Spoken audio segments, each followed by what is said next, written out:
On est vraiment heureux aujourd'hui de vous accueillir parce que c'est un moment quand même important, le fruit de plusieurs années de travail avec la campagne VéloVolt. On est aussi content de pouvoir échanger sur le sujet avec nos panélistes qui sont présents avec nous. Merci d'être là.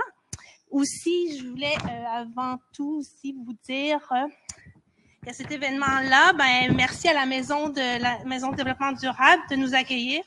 Et aussi, merci à Hydro-Québec, son partenaire principal de la programmation, et Desjardins, le partenaire majeur. Pour commencer aussi, j'aimerais dire quelques mots sur la campagne. Merci, je crois que j'ai changé la diapo sans m'en rendre compte. Donc, quelques mots sur la campagne VéloVolt. En fait, vous avez peut-être entendu parler dernièrement, nous, on a dévoilé notre rapport. Là, ça a eu un succès retentissant dans les médias, un peu inattendu aussi. Donc, à souligner que cette campagne-là, c'est bénéficie d'une aide financière du gouvernement du Québec, tirée du programme Action Climat Québec, qui rejoint les objectifs du plan pour une économie verte 2030. VéloVolt, c'est surtout le fruit d'un travail d'équipe, de collaboration avec de nombreuses organisations, et ce, de partout à travers le Québec, à commencer par l'appui substantiel et essentiel de l'Association des centres de gestion de déplacement et de ces 7 centres de gestion des déplacements qui sont situés et qui ont des actions un peu partout à travers le Québec.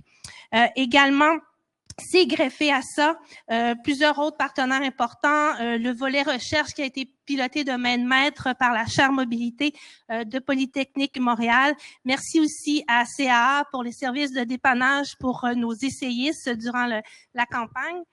Également, aussi, remerciements à l'équipe de Quantum pour notre super flotte de vélos à assistance électrique. Également, Connected Cycle pour l'équipement de traçage de nos vélos qui étaient munis de capteurs GPS.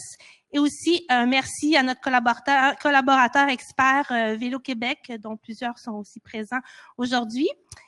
Finalement aussi, je vais saluer l'engagement des 50 organisations qui ont participé à travers le Québec à la campagne VéloVolt, donc qui ont permis à leurs employés de tenter l'expérience VéloVolt. On en a ici aussi qui sont présents, des représentants de ces organisations. Et je voulais aussi dire quelques mots pour ceux qui connaissent peut-être un peu moins cette campagne. En fait, c'est 3 grands chantiers VéloVolt qui portaient sur les efforts de sensibilisation pour sensibiliser la population à une alternative à la voiture, avec entre autres des activités d'expérimentation dans les organisations où on faisait essayer des vélos à assistance électrique.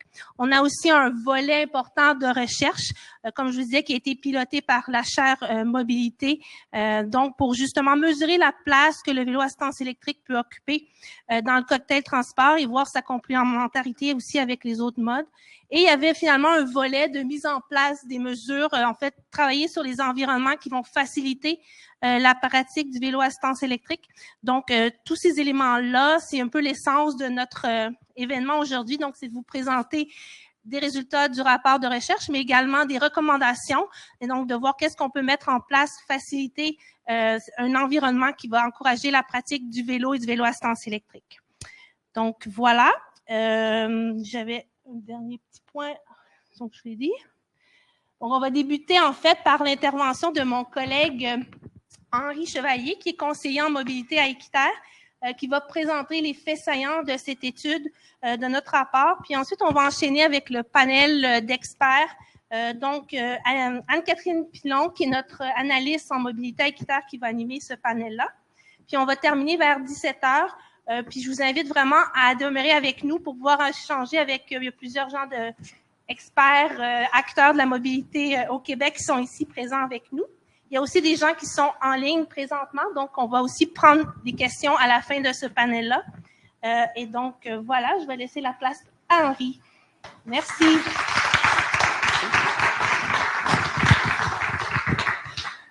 Merci pour votre présence. Bonjour, mon nom est Henri. Donc aujourd'hui, on va présenter les faits saillants du rapport de recommandation sur le potentiel du vélo à assistance électrique au Québec, qui est sorti donc il y a tout juste une semaine. On va le diviser à peu près en quelques sections. En fait, la première section, ça va être un petit peu sur le contexte, notamment de la croissance du parc automobile qu'on doit absolument éviter, tout simplement éviter le pire et puis surtout décélérer et puis réduire, décroître dans son parc automobile. Puis après, on va aller regarder les atouts du vélo à assistance électrique du point de vue environnemental, santé, financier. On va regarder le potentiel du transfert modal, qui a été un travail qui a été réalisé par la chaire Polytechnique de Montréal. Et puis après, on va finir sur nos recommandations, sur nos 7 grandes recommandations. Donc aujourd'hui, le contexte, c'est vraiment un contexte d'expansion du parc automobile, comme je l'ai dit. Aujourd'hui, entre 1990 et 2021, en fait, on a eu une augmentation de 57% du nombre de véhicules personnels au Québec. Et lorsqu'on regarde les camions légers, c'est encore pire. Malheureusement, c'est 332% d'augmentation. Et en fait, c'est pour ça qu'on peut parler d'une certaine camionnisation du parc automobile au Québec, au point où, en 2015, en fait, on a eu plus de ventes de camions légers que de voitures. Donc, c'est là où on a passé une sorte de seuil de camionnisation. Et puis, on voit aujourd'hui, avec 40-50 ans d'expansion très forte du parc automobile, on se retrouve dans une situation où on a 5,24 millions de véhicules de promenade au Québec en 2021. Je vais essayer de les lire quand il y a le contre-jour, comme ça va vous aider un petit peu. Aujourd'hui, donc, on est dans un contexte où tout augmente, la taille et le poids du véhicule, le nombre de véhicules par ménage, le parc automobile, le taux de motorisation par 1000 habitants.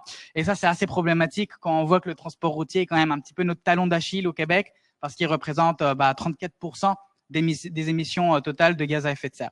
Donc, c'est dans ce contexte-là, un petit peu dépressif, dans lequel le vélo à assistance électrique, dans son déploiement, va devoir s'inscrire.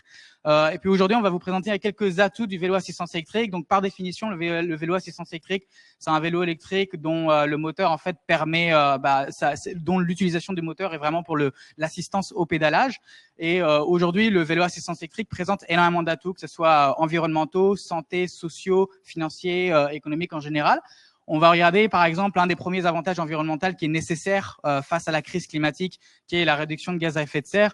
Aujourd'hui, à l'échelle donc d'un vélo assistance électrique, on parle de 11 à 25 grammes de CO2 par kilomètre parcouru. Donc ça prend évidemment ça a toute son analyse de cycle de vie, parce que on sait que ça ne met pas pendant son utilisation.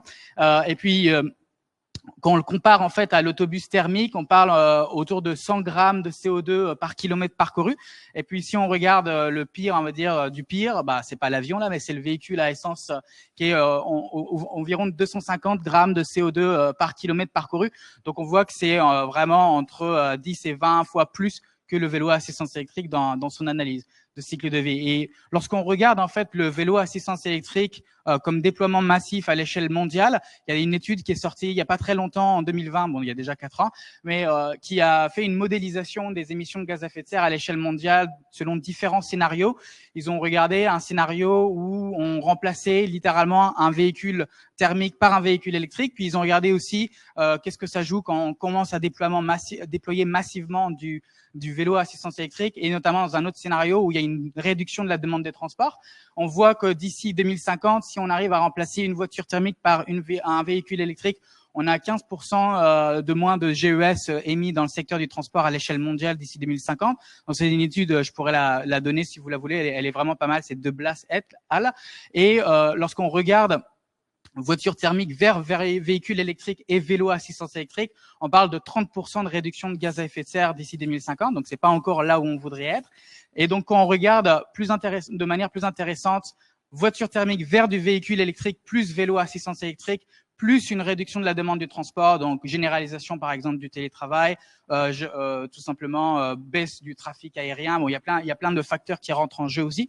Là, on pourrait attendre à moins 80% selon leur modélisation à eux. Ce qui est intéressant aussi dans les autres avantages environnementaux, pour sortir un peu du tunnel vision carbone là, on peut regarder un petit peu l'intensité métallique, là, la consommation métallique du vélo assistance électrique. Et ce qui est intéressant, c'est que le vélo assistance électrique, il consomme 400 fois moins de lithium que le véhicule électrique en général, et 80 fois moins de lithium par passager qu'un véhicule électrique, puisqu'on a plus de passagers dans un véhicule électrique. Et donc là, c'est vraiment pas, ça prend pas en considération le vélo cargo là dans les chiffres, c'est vraiment le vélo assistance électrique avec une personne. Et ce qui est intéressant, c'est que si on met en place un déploiement massif du vélo assistance électrique un système de recyclage très robuste, une optimisation des batteries des véhicules électriques, on pourrait réduire la consommation de lithium jusqu'à 92% selon cette étude de Rio Franco-Cetal. Donc c'est pas nos chiffres là, c'est la littérature académique là. Les avantages pour la santé sont clairs. Il y a plusieurs avantages. Premièrement, c'est qu'aujourd'hui au Québec, on a 40% de la population québécoise, seulement 40% qui arrivent à atteindre son temps recommandé d'activité physique modérée et vigoureuse, ce qui est pas beaucoup. Et en fait, le vélo à assistance électrique peut contribuer à ça, parce que dans un scénario où on parcourt 15 km chaque jour pour un trajet domicile-travail, donc 7,5 km pour aller au travail, puis retour de 7,5 km, on pourrait atteindre 60% du temps hebdomadaire recommandé d'activité physique modérée et vigoureuse. Donc, dans un scénario, on a 4 jours sur 7 où on fait du vélo assistance électrique. Parce que le vélo assistance électrique, oui, il est moins intense physiquement que le vélo, 25% de moins apparemment, mais on voit quand même que ça reste quand même une activité physique modérée qui peut être inclus dans ce scénario-là. On voit que le vélo assistance électrique peut améliorer la condition physique jusqu'à 10%, réduction du risque de mortalité. Ça peut même combattre le diabète de type 2 avec une meilleure gestion de la glycémie dans les corps humains. On voit qu'il y a aussi une meilleure santé mentale. Ça, c'est quelque chose qu'on a vu très concrètement avec VéloVolt et une amélioration du bien-être après avoir utilisé le vélo assistance électrique. Et puis aussi une diminution du nombre de décès de décès prématurés liés à la pollution de l'air. Il faut rappeler, c'est quand même 4000 morts, 4000 décès prématurés chaque année au Québec là. Donc c'est quelque chose qu'on peut facilement contrer aussi avec un déploiement massif du vélo assistance électrique.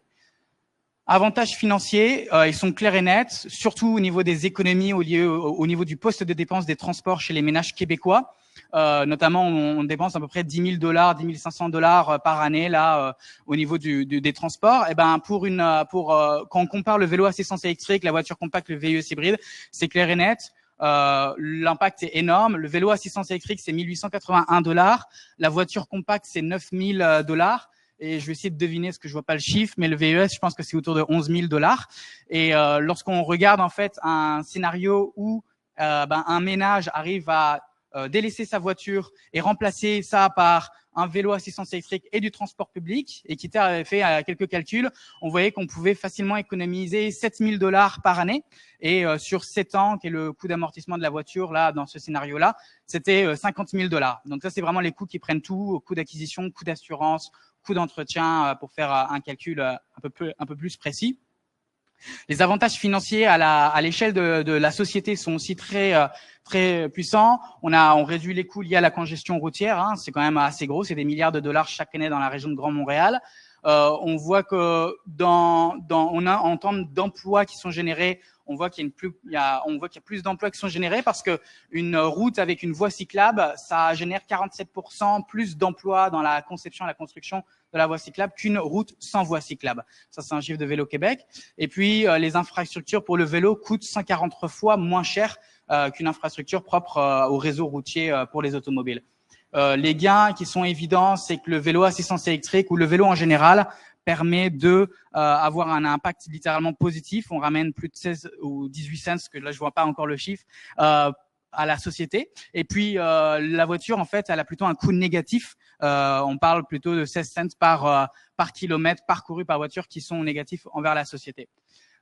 Et puis, on voit aussi que ça réduit les coûts liés aux infrastructures routières.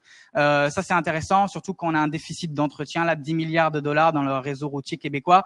Et 50% des routes sont déjà en mauvais état selon la vérificatrice générale. Donc, le vélo assistance électrique peut aider à mettre moins de pression sur nos routes à la place, au lieu d'avoir une camionnisation de notre parc automobile. Le potentiel de transfert modal du vélo assistance électrique est très intéressant, encore plus intéressant que le vélo traditionnel.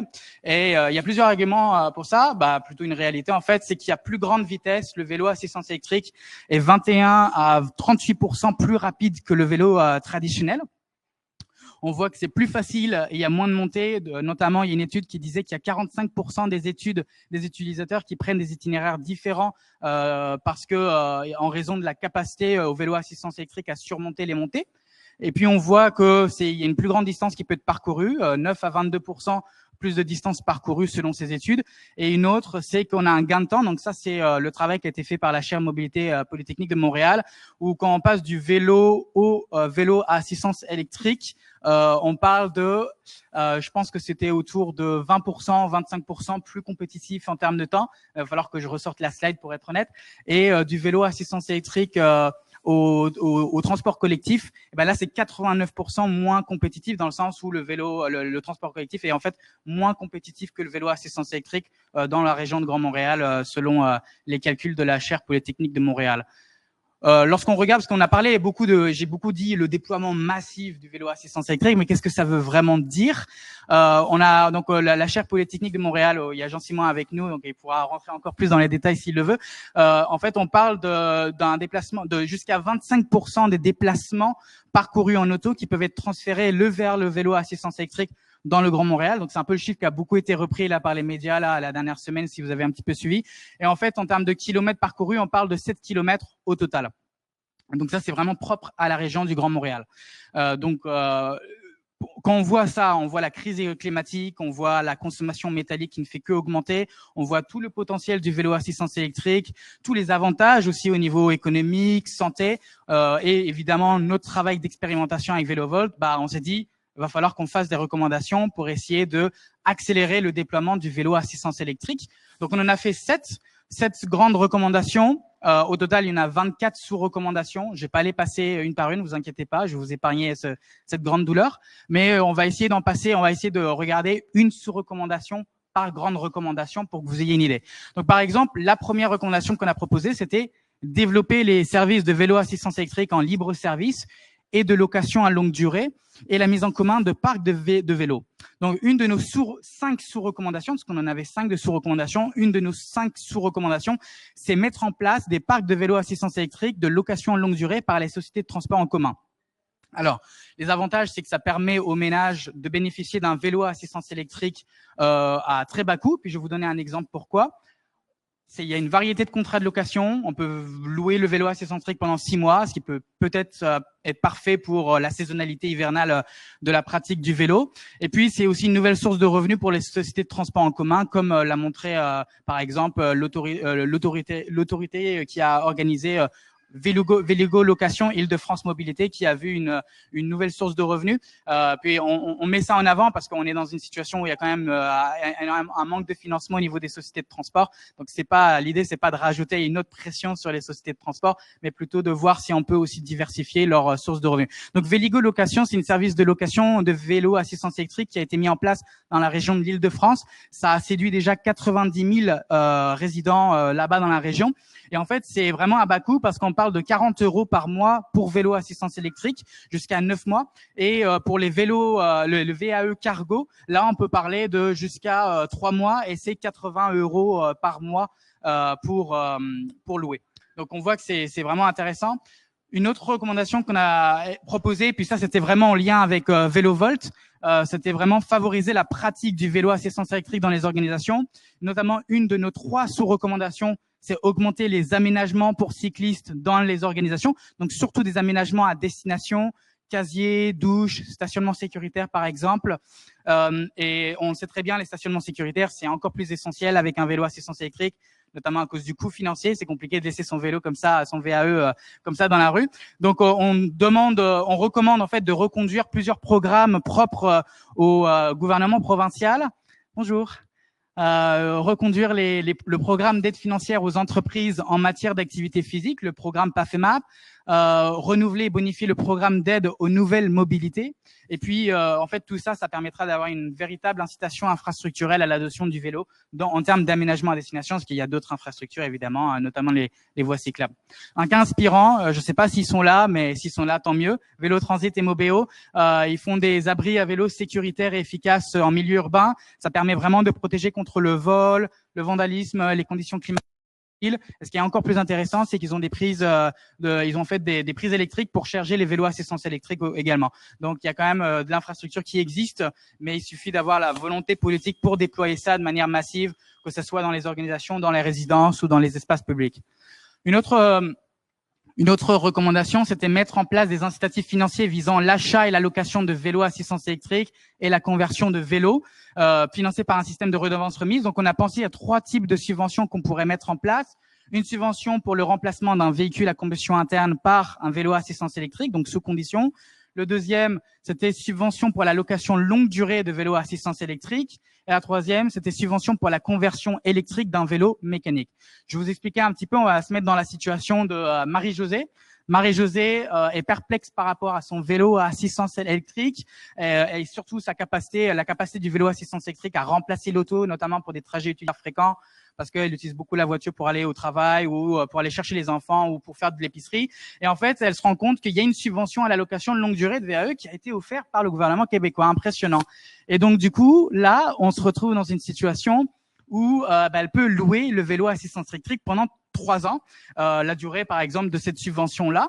Et au bout de 3 ans, elle fait un état des lieux un petit peu de comment le vélo à assistance électrique s'est intégré dans ses habitudes de déplacement. Puis elle voit qu'en fait, elle a presque plus besoin de la voiture, ou très très peu, vraiment pour les voyages loin. Et donc, elle se rend compte que elle a 3 situations. Soit elle est OK, elle a passé le cap de la dépendance de l'automobile, puis elle peut délaisser sa voiture pour remplacer sa voiture par un vélo à assistance électrique avec une subvention, comme le programme Scrap It en Colombie-Britannique qui permet de délaisser sa voiture, puis après d'être éligible pour acheter un vélo à assistance électrique avec cette subvention. Il y a là, sinon, deuxième choix, subvention à la conversion électrique, parce qu'elle se rend compte qu'elle a un vélo mécanique dans son garage qu'elle n'a pas utilisé depuis 3 ans, puis là, elle va pouvoir l'utiliser. Ou sinon, une continuité dans sa location à longue durée parce que pour l'instant, elle veut se donner un peu plus de temps. Donc voilà, là, il y a vraiment une flexibilité avec ces 3 subventions qui permettront d'aider en fait les ménages selon leur niveau de dépendance à l'automobile et selon les particularités de chacun et de chacune. Une autre recommandation, c'est aménager le territoire et les espaces publics pour favoriser la pratique du vélo à assistance électrique. Une autre recommandation, et je la mets en avant, c'est vraiment développer des réseaux cyclables inter- et intramunicipaux. On le sait très bien, c'est nécessaire, ça fait des longues années qu'on le répète, mais il faut le répéter toujours, parce qu'on recommande un investissement annuel conséquent entre 2025 et 2035 dans le développement des réseaux express vélo ou des réseaux qui seraient similaires à ça, dans les régions métropolitaines et entre les municipalités, ce qui permettrait d'installer des voies sécurisées et accessibles pour des itinéraires plus rapides aussi, assurer une connectivité entre les pistes et les réseaux, puis surtout en fait relier les principaux pôles d'activité dans les municipalités ou les régions métropolitaines. Ça, c'est quelque chose qui a déjà été pensé évidemment, et il y a un projet qui a été malheureusement pas concrétisé. C'est le réseau vélo métropolitain. C'est un projet qui a été déposé par la communauté métropolitaine de Montréal en 2017. Et en fait, ils avaient prévu vraiment un projet de 1600 km de pistes cyclables, de voies cyclables à travers le Grand Montréal, qui couvrirait 78 des 82 municipalités du Grand Montréal. Et là, c'est important de donner le prix parce que ça veut dire qu'il y a des investissements qui sont conséquents qui doivent être réalisés, mais il y a aussi un retour sur investissement, comme on l'a vu au niveau de la santé, au niveau des infrastructures routières. Et on parle là de 700 millions de dollars en 2017, qui était le coût total estimé pour sa réalisation du réseau vélo métropolitain. Une autre recommandation, c'est encourager les déplacements intermodaux. Ça, c'est la clé. Ça permettra de propulser les trajets en vélo assistance électrique plus loin avec une combinaison avec, par exemple, du train ou du bus ou autre. Par exemple, en fait, on pourrait avoir une sorte d'offre tarifaire intégrée pour différents modes de transport. Ça veut dire qu'on pourrait avoir un même abonnement pour différents modes de transport, que ce soit par exemple de l'autopartage, du vélo assistance électrique ou du vélo en général, du bus ou du train. Et ça permettrait de favoriser des options de transport autres que le véhicule personnel et ça rendrait les déplacements multimodaux beaucoup plus pratiques et plus coûteux. Nous, on s'est amusé pendant le rapport de recommandation de se mettre en place des futurs souhaitables, désirables. Qu'est-ce que, par exemple, le Québec pourrait ressembler là, en 2031 ? Imaginons volte-face de la part du gouvernement québécois, il décide d'accepter la construction du tramway de Québec. Waouh, incroyable. Et là, 18 sur les 29 stations, par exemple, pourraient avoir des vélostations avec prise de courant. Et en fait, on pourrait aussi avoir un abonnement intermensuel dans la ville de Québec avec à 110 $ par mois qui offrirait, par exemple, un accès combiné au transport public, au bus, au tramway, à Communauto par exemple, ou d'autres services d'autopartage et des vélos en libre service du système à vélo. Ça permettrait, et ça c'est quelque chose qui a déjà été mis en place en France, notamment à Dijon, où ils ont déjà offert un offre tarifaire intégrée. Donc c'est pas quelque chose qui vient du ciel là, c'est quelque chose qui existe. Réglementer et réparer les vélos à assistance électrique et gérer leur fin de vie, ça c'est vraiment la clé aussi, notamment faciliter l'accès à la réparation des vélos à assistance électrique. On recommande 2 grandes choses. Une, c'est ajouter les vélos à assistance électrique dans la liste des biens visés par la garantie de bon fonctionnement, notamment dans la loi protégeant la consommation contre l'obsolescence programmée. Et deuxième, ce serait d'inclure les métiers de réparation du vélo à assistance électrique dans le programme d'apprentissage en milieu de travail. Un exemple, je ne sais pas s'ils sont là aujourd'hui, mais ce serait super s'ils sont là, on pourrait en parler. Cyclochrome, qui est un excellent cas inspirant, une entreprise d'économie sociale spécialisée en mécanique de vélo. Ils font 40 000 réparations par an et vraiment, ils ont joué un rôle crucial dans la création de la première formation professionnelle officielle en mécanique au Canada. Donc ça, c'est un excellent exemple. Et puis, une dernière grande recommandation, puis après, je vais vous laisser absorber toutes ces connaissances, communiquer, informer, sensibiliser et rendre le vélo à assistance électrique désirable. Une des clés, ça va être d'encourager les individus à adapter le vélo, en plus des incitations infrastructurelles. Hein. On n'est pas dans une logique où il faut juste faire du marketing social, plus rien d'autre là. Et en fait, on pourrait augmenter tout simplement les étapes de non-cyclistes à cyclistes potentiels, à cyclistes occasionnels, à cyclistes réguliers. Et c'est pour ça qu'on recommande un investissement annuel du gouvernement pour accélérer la promotion du vélo à travers des campagnes publicitaires. Ça, c'est des choses qui ont déjà été faites, notamment en France, pas forcément par rapport au vélo, mais avec une campagne qui s'appelait les dévendeurs, qui a incité les gens à ne pas consommer, à tout simplement ne pas acheter des choses ou à louer. Et c'est pour ça que nous, on aimerait bien qu'un jour, en 2026, on ait une campagne publicitaire du gouvernement avec un dévendeur dans une concession automobile de Laval qui conseillerait à une cliente de ne pas acheter de VES et de plutôt opter pour un abonnement de transport public, un vélo à assistance électrique cargo et un service d'autopartage. Et ça, pour une excellente offre, 85% de discount. Donc là, vraiment, il n'y a pas mieux là en Black Friday là.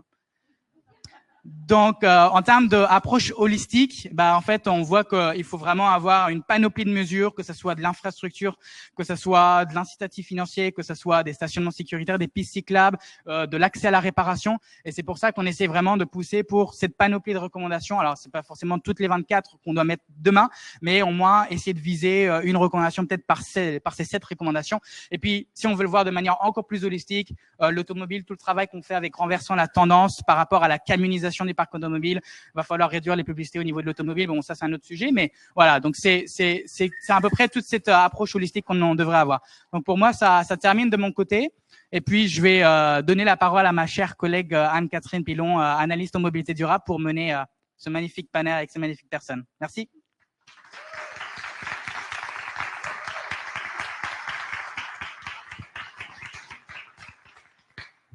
Merci Henri. Est-ce que ça fonctionne? Oui.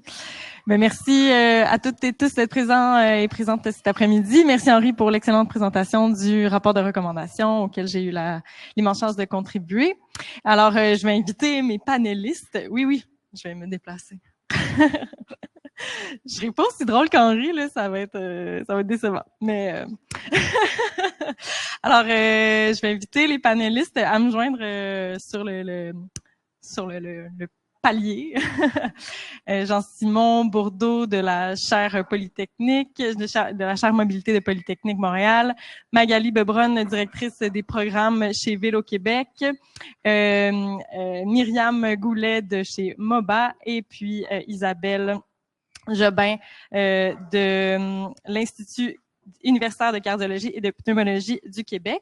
Et avant toute chose, je vais un peu introduire aussi ces belles personnes comme étant des partenaires de VéloVolt, puis vous expliquer un peu en quoi elles ont contribué. Donc, Isabelle, elle est responsable du programme VéloVolt au sein de l'Institut de cardiologie et de pneumologie de Québec. Myriam, elle est responsable, j'aurais pu vous laisser l'expliquer, mais elle est responsable du déploiement de VéloVolt au sein de l'ensemble des CGD. Magali a grandement contribué au rapport de recommandation, puis Jean-Simon était le responsable du rapport technique du rapport de recherche au sein de la Polytechnique pour VéloVolt.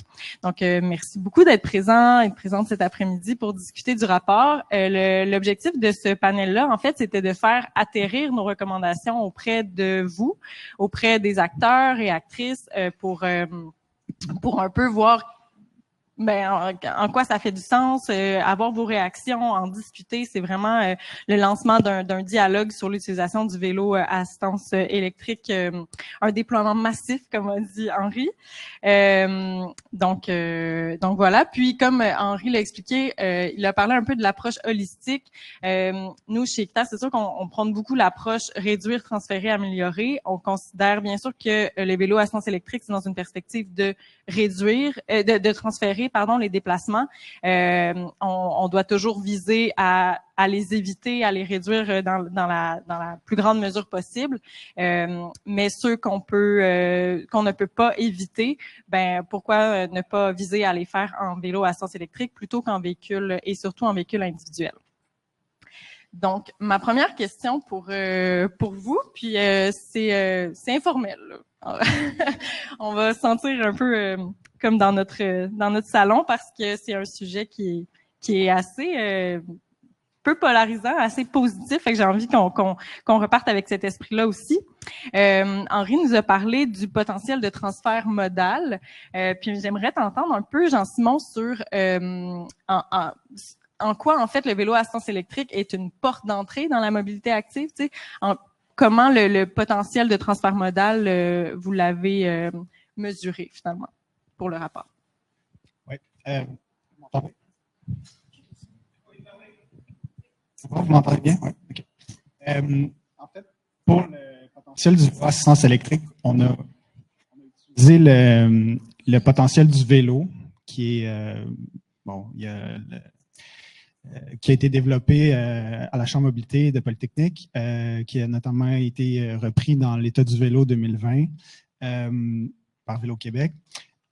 Et en fait, on a pris le potentiel du vélo et on a tout simplement, ça c'est dans le rapport qu'on a rédigé pour Équiteur, on a tout simplement pris une hypothèse sur l'allongement potentiel des distances qui pouvaient être faites en vélo à assistance électrique. Donc, on allait chercher un nombre de déplacements plus grand qu'en vélo. Donc, le 25%, le chiffre de 25% qui est sorti dans les médias, il faut le voir un peu comme un plancher parce que, notamment dans le potentiel du vélo, on considère qu'il y a certains types de déplacements comme tout ce qui est les déplacements pour aller chercher et reconduire des personnes. On considère qu'ils ne sont pas réalisables en vélo, donc on les a considérés pas réalisables en vélo à assistance électrique, mais il faut vraiment le voir comme un plancher, là. Donc, je pense que le potentiel du vélo à assistance électrique est probablement beaucoup plus grand que ce qu'on a estimé. On est resté conservateur. Donc, c'est principalement ça là, que je voulais souligner aujourd'hui. Donc, et également, le chiffre de 25% peut sembler, pour certaines personnes, peut sembler faible, mais je peux vous convaincre qu'il ne l'est pas parce que c'est pour toute la grande région de Montréal sur 24 heures. Donc, on parle quand on regarde le chiffre, peut sembler faible, mais quand on regarde en nombre de déplacements ou en kilométrage, c'est des millions de déplacements, des plusieurs dizaines de millions de kilomètres par jour dans la région de Montréal qui pourraient être réalisés en vélo à assistance électrique. Donc, on peut carboniser ça, là, puis voir que c'est des tonnes et des tonnes et des milliers de tonnes de gaz à effet de serre. Si on va aller dans le tunnel GES, là, c'est... Voilà. Puis, c'est quoi les freins qui ont été relevés dans le rapport, les freins à l'utilisation du vélo à assistance électrique? Oui, bonne question. En fait, c'est ça. On a demandé aux participants, juste pour ceux qui sont moins familiers avec VéloVolt, on a demandé aux participants avant et après les essais quels étaient les freins à l'utilisation du vélo et du vélo à assistance électrique. Et en fait, les principaux freins pour le vélo à assistance électrique, c'était pas, contrairement à ce qu'on pourrait penser, c'était pas l'aspect batterie, l'aspect autonomie, c'était plus la peur du vol du vélo qui était identifié.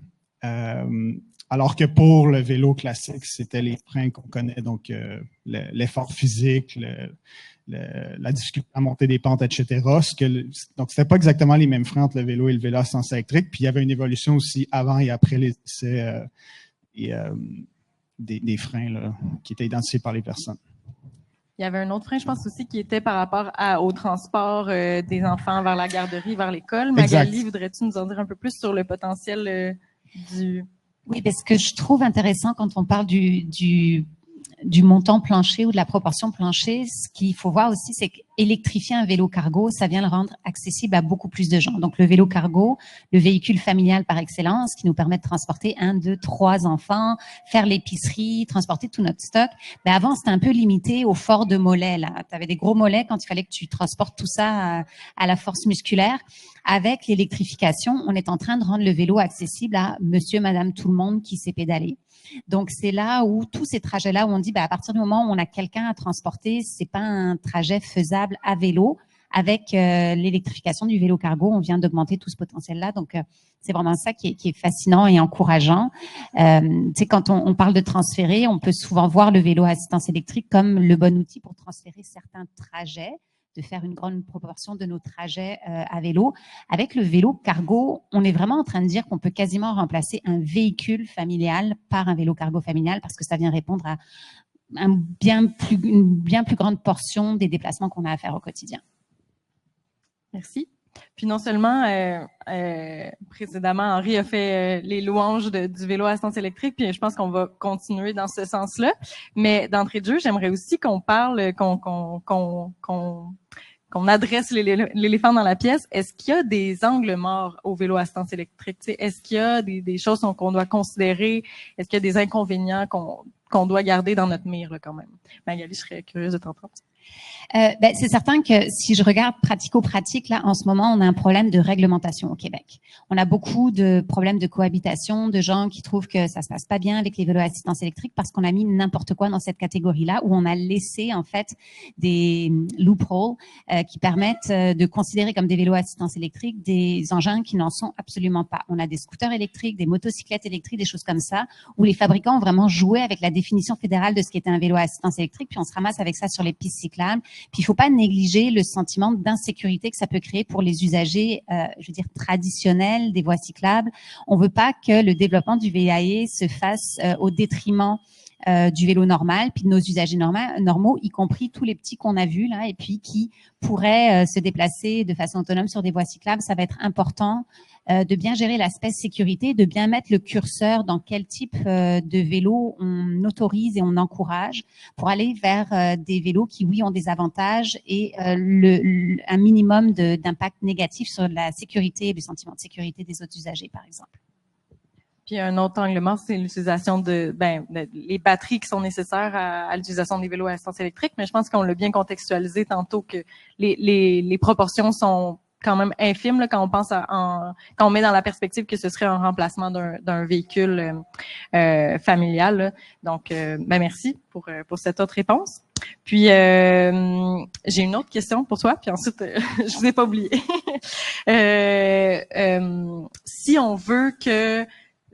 Si on veut démocratiser la pratique du vélo à assistance électrique, on imagine que les gens ont besoin de se sentir en sécurité sur les infrastructures cyclables, comme tu viens de le nommer, avec les enjeux de cohabitation. Et ils doivent se sentir légitimes aussi sur les routes. Donc, est-ce que tu peux nous en dire un peu plus sur le rôle des infrastructures cyclables dans le déploiement du VAE? Oui, c'est certain que nos infrastructures cyclables qu'on a créées, on les a créées avec des standards, parfois dès les années 80, avec une idée de à quelle vitesse ça va. À une courbe dans une voie cyclable, on estimait qu'un usager standard allait à telle vitesse, donc on pouvait se permettre tel type de courbe, tel type de largeur, etc. C'est sûr qu'avec l'explosion de la micromobilité, puis je parle pas juste du vélo à assistance électrique, mais on a les trottinettes qui sont autorisées depuis juillet dernier, on a les gyroroues, les unicycles, toutes ces choses-là.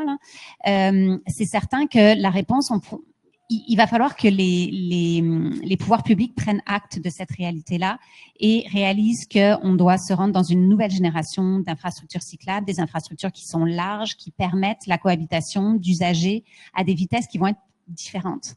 Le différentiel de vitesse entre celui qui avait des bonnes jambes puis celui qui avait des moins bonnes jambes, quand on était dans du vélo traditionnel, il était quand même minime. Ça faisait moins de dépassement que celui qui a vraiment un vélo à assistance électrique puis qui le pousse à son 32 km/h de limite légale par rapport à un enfant, par exemple. Donc, ça multiplie les occasions de dépassement Et il faut que nos voies cyclables permettent à un usager lent de se sentir en sécurité, légitime et de pouvoir être dépassé confortablement par un usager plus rapide. Puis je pense qu'avec le rayon d'action qu'on vient étendre aussi, ça va être important d'avoir des trajets efficaces. Donc le réseau express vélo qu'on a vu sur la rue Saint-Denis, sur les axes Pile, Saint-Jacques, etc., ça va être important. On est déjà en mode rattrapage, puis les infrastructures cyclables ne se développent pas au même rythme que l'engouement et l'essor du vélo et du vélo à assistance électrique. Puis les infrastructures cyclables relèvent beaucoup de nos gouvernements en matière de financement, mais aussi de mise en place. Mais je pense que on est tous d'avis que le déploiement du vélo à assistance électrique de manière large, on a tous un rôle à y jouer.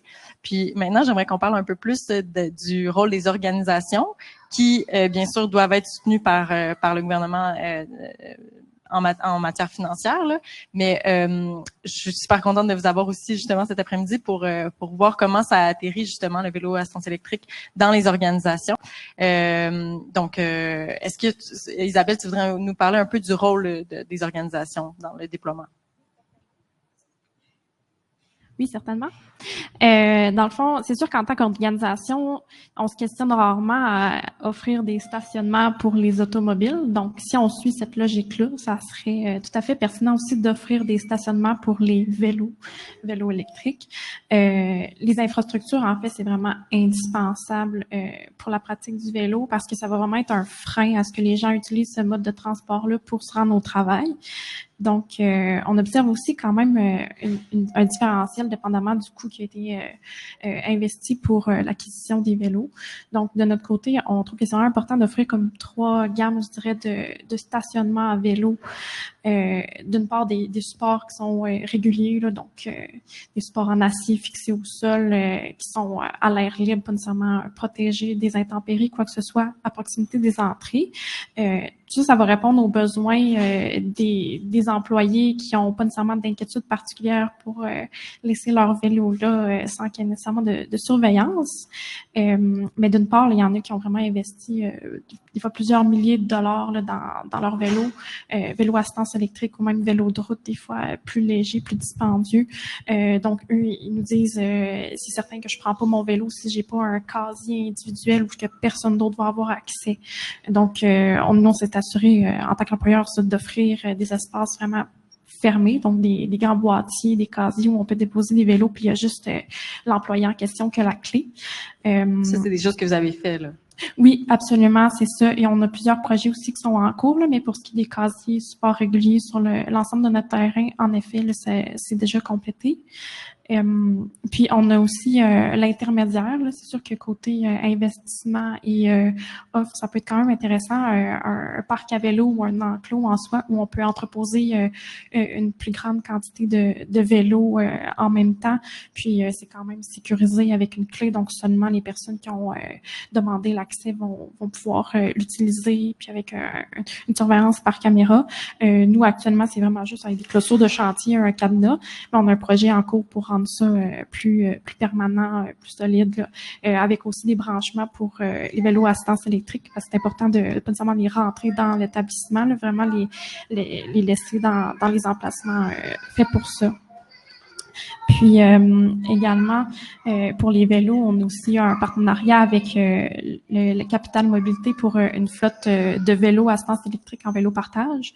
Donc, un petit peu l'équivalent de ce que vous avez à Montréal, comme les Bixi. Puis du côté des infrastructures, également, c'est important de penser à tout ce qui est vestiaire et douche pour le moment où les employés vont arriver au travail. Donc, il y en a de notre côté, on est un hôpital, donc c'est sûr que c'est pas tout le monde qui a accès à un bureau pour déposer ses effets personnels. Donc, les casiers vont être vraiment nécessaires pour laisser le casque, les souliers, vêtements de rechange, tout ça. Puis, les douches aussi, c'est vraiment important parce que les gens, ils ont parcouru des plus longues distances, ne pas nécessairement arriver en sueur au travail. Là, c'est pas toujours agréable, en fait. Est-ce que vous avez vu une hausse de l'utilisation de ces infrastructures-là suite au programme VéloVolt ou en tout cas une corrélation dans l'utilisation? En fait, on n'a pas nécessairement réévalué spécifiquement après l'essai de VéloVolt, l'utilisation de ces infrastructures-là. Puis j'avoue que on n'a pas fait un suivi vraiment très clair, là, mais c'est sûr qu'on voit qu'il y a quand même un intérêt qui a été majoré là, par rapport à l'utilisation du vélo. Puis là, cette année, c'est la première fois qu'on a la flotte de vélos assistance électrique avec Capital Mobilité. Donc là, on a ressenti vraiment beaucoup d'enthousiasme de ce côté-là. Super. Puis toi, Myriam, qui a été vraiment aux premières loges là, dans l'accompagnement des entreprises, dans le programme VéloVolt, est-ce que tu veux nous en dire plus sur l'importance du rôle que peuvent jouer les organisations?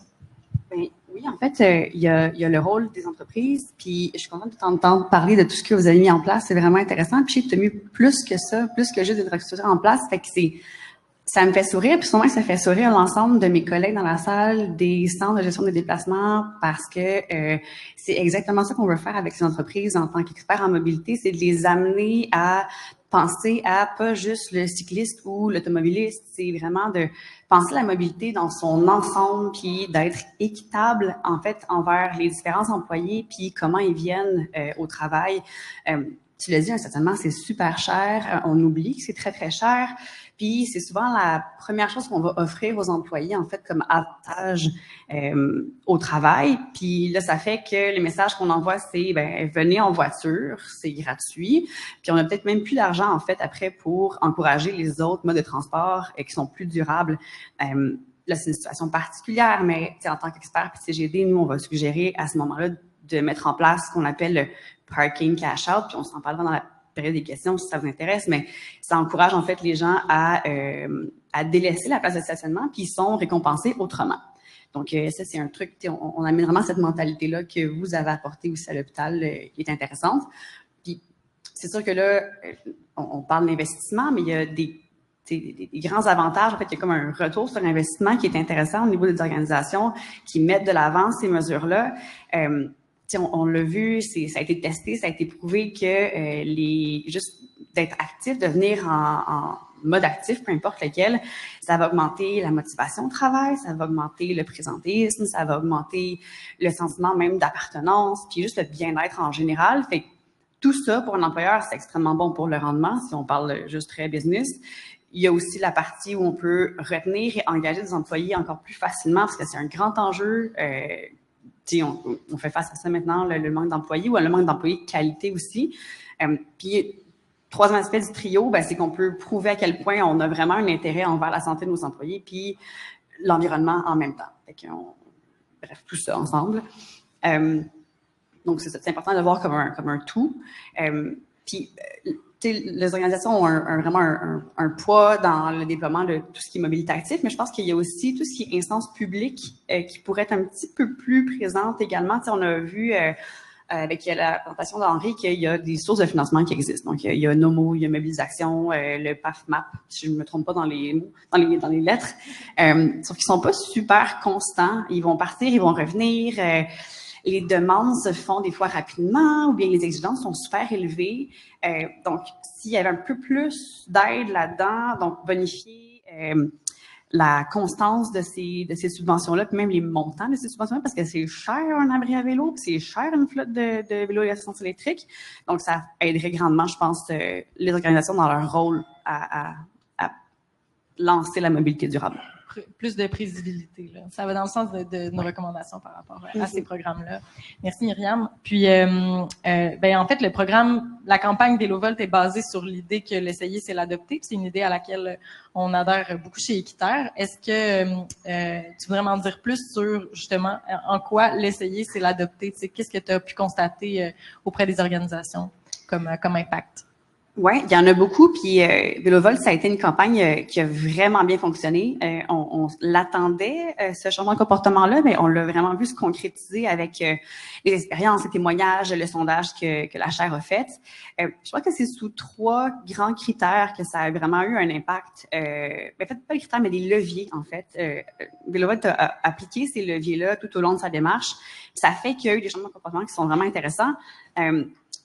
Les 3 que je pense qui structurent la démarche, c'est vraiment la méthode, en fait, l'essai, point final, là, en tant que tel, qui va vraiment être parlant. il va y avoir la partie de la facilité aussi qui a été introduite, puis la partie accompagnement, je dirais, donc support finalement. La partie méthode, comme tu l'as dit, l'essayer, c'est l'adopter. Un des freins principaux du changement de comportement, c'est le premier move, là, c'est de faire un petit essai. Puis ça, on vient débloquer ça avec VéloVolt. On vient donner l'opportunité d'essayer. Puis c'est pas dans n'importe quel contexte qu'on peut faire ça. Là. Je ne sais pas dans quel autre contexte vous pouvez essayer pendant 2 à 4 semaines un vélo à assistance électrique. Fait que de donner ça comme opportunité, c'est super. Puis tu sais, c'est pas parce qu'on l'essaie qu'on va l'adopter à 100% du temps. Il y a des gens qui m'ont dit, Myriam, je l'ai essayé 4 semaines, je me suis forcée, mais c'est vraiment pas pour moi. J'haïs ça, finalement, le vélo électrique. Et il y en a d'autres qui m'ont dit, ben, mon mari et moi, on a adoré, on a vendu une de nos 2 voitures, puis maintenant, on a 2 vélos à assistance électrique, puis on y va comme ça au travail. Fait que, vraiment, ça permet au moins aux gens de se faire une idée, de savoir ce qu'ils aiment, puis ce qu'ils aiment pas. Puis sinon, on reste dans l'attente, on reste dans comme la latence, puis on prend vraiment pas vraiment d'action, dans le fond. La partie après ça de facilité, c'est que VéloVolt, c'était quasiment un clé en main. Quasiment quand même, c'est pas 100% clé en main. Les gens, tout ce qu'ils devaient faire, c'était appeler leurs assurances puis pédaler. Bon, ça veut pas dire que assurance, ça veut pas dire que c'est gage de facilité non plus. Ça a été un peu notre talon d'Achille dans VéloVolt, mais en général, on leur apporte une option qui est gratuite, qui est sur le lieu du travail, qui est, c'est des vélos qui sont de bonne qualité, on s'entend, des vélos qui est quand même de 4 500 $ qu'on prêtait, tout équipé, donc les lumières avant qu'ils ouvrent toutes seules, le cadenas, le support à vélo en arrière également. Sur place, sur le travail, on a souvent des douches casiers ou autres, mais surtout une place sécuritaire pour le garder. Puis même des services, des outils, de l'accompagnement tout au long de la communication, une personne responsable, puis même des services, comme Henri l'a dit, de CAA Québec, au cas où il arrive une petite affaire en chemin, il y avait CAA au bout de la ligne, puis c'était facile pour eux d'appeler et d'avoir un service. Fait que tout ça, c'est super facile pour eux, puis on peut même le personnaliser, le vélo. Fait qu'il y a une dame récemment, moi, qui a vissé, c'est vraiment une vis, là, à mettre sur son vélo pour que son chariot puisse tenir. Puis, en fait, elle a pu faire ses commissions, aller chercher des enfants, comme vraiment vivre sa vie comme elle le vivait avant. Ça lui donne une vision de ce que va avoir l'air des aspects de sa vie différents si elle introduit ce changement-là dans son quotidien, justement. Fait que ça rend tout ça très facile d'envisager un différent futur, en fait, puis une nouvelle option de déplacement. Troisième volet, levier super important, je trouve que c'est la partie de l'encouragement de l'entreprise, parce que c'est volontaire VéloVolt. Fait que c'était sous motivation de l'employeur, fallait s'inscrire, fallait être choisi même. Fait qu'il y a un déploiement de ressources internes, de temps donné aux employés. Puis, ben quand on fait partie de ce mouvement-là, on se sent vraiment reconnu, on se sent supporté par son employeur, on va se sentir qu'on n'est pas... Oui, exactement, qu'on n'est pas tout seul à faire un geste pour l'environnement là, qui nous est tellement demandé en tant qu'individu, tu sais, recycler, faites attention à ça, à ça, à ça. Là, au moins, on sait qu'il y a d'autres gens avec nous qui vont faire ce mouvement-là. Puis, ben, même dans le pratico-pratique, nous, ce qu'on essayait de faire en tant que gestionnaire puis de déploiement de VéloVolt, c'était de matcher des bodies ensemble. Donc, c'est de prendre le code postal des gens qui demandaient dans le sondage, puis d'aller, en fait, quand on décidait qui allait prendre le vélo quand, quelle cohorte allait être quand, ben on mettait les gens ensemble. Puis même que les gens nous ont demandé, excusez, je peux être avec Isabelle, mettons, on essaie de faire le chemin ensemble. Ça sécurise les gens parce qu'il y a des chemins qui sont, difficiles à retenir par cœur, tu l'as jamais fait, c'est difficile. D'autres qui sont pas sécuritaires. Puis juste pour le plaisir de pouvoir ajouter du fun puis de la compagnie à ce déplacement-là qui est pas juste maison de travail plate, là. On peut avoir du plaisir. Fait que je pense que ces 3 leviers-là ont vraiment été maximisés dans VéloVolt, puis ça donne des changements de comportement qui sont vraiment intéressants. Les témoignages qu'on a sont heartwarming, je m'excuse de l'anglicisme, ils font chaud au cœur, vraiment. Super, merci. C'est cool que tu arrives aussi avec des exemples concrets qui montrent que ça peut fonctionner, là. C'est super positif. Puis, est-ce que c'est démontré comme dans la littérature? Moi, je serais curieuse de t'entendre, Jean-Simon, sur le pouvoir de l'expérimentation, toi qui es professionnel en recherche à la chaire mobilité. Est-ce qu'on peut dire que c'est un facteur de succès en mobilité en général, l'essayer? Ben, c'est difficile à dire parce que VéloVolt, à notre connaissance, c'est c'est la première fois qu'il y a des essais aussi longue durée, aussi grande portée qui sont faits en vélo à assistance électrique. Mais c'est certain que il y a un aspect, il faut pas oublier qu'on est des humains, on se déplace pour faire des activités. On se déplace pas, on peut se déplacer pour le plaisir, mais les déplacements utilitaires, on les fait pour réaliser des activités. Donc, puis on est ce qu'elle vient de dire sur l'aspect des gens qui voulaient être matchés ensemble, tout ça, c'est parlant, puis c'est un des freins justement à l'adoption du VAE, c'est justement l'aspect d'avoir, ça peut être ça peut être au sein des organisations, il y a des choses comme ça qui peuvent un peu briser les barrières, puis ça peut devenir presque du peer pressure positif, c'est-à-dire que si on a un mentor ou un ambassadeur VAE dans notre entreprise, il peut nous, peut faire les trajets à domicile-travail avec lui, des choses comme ça. J'ai pas trouvé rien dans la littérature à cet effet-là, mais c'est ce que VéloVolt, les expériences un peu anecdotiques qui sont pas vraiment dans les données ou dans les réponses des participants, c'est plus des commentaires généraux, là. Pas généraux mais spécifiques, mais c'est super intéressant. Ouais.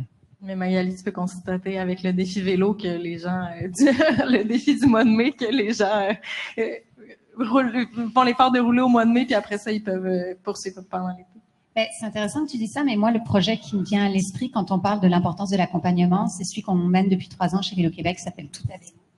Pour des femmes qui n'ont jamais eu l'opportunité de faire du vélo. Puis beaucoup nous ont dit, mon mari essayait de m'apprendre, mais ça marchait jamais.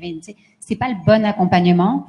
Puis en l'espace de 3 ans, on a accompagné plus de 800 femmes qui ont toujours voulu faire du vélo, qui n'ont jamais trouvé le bon forum, le bon groupe, la bonne appartenance, le sentiment d'un espace sécuritaire pour le faire.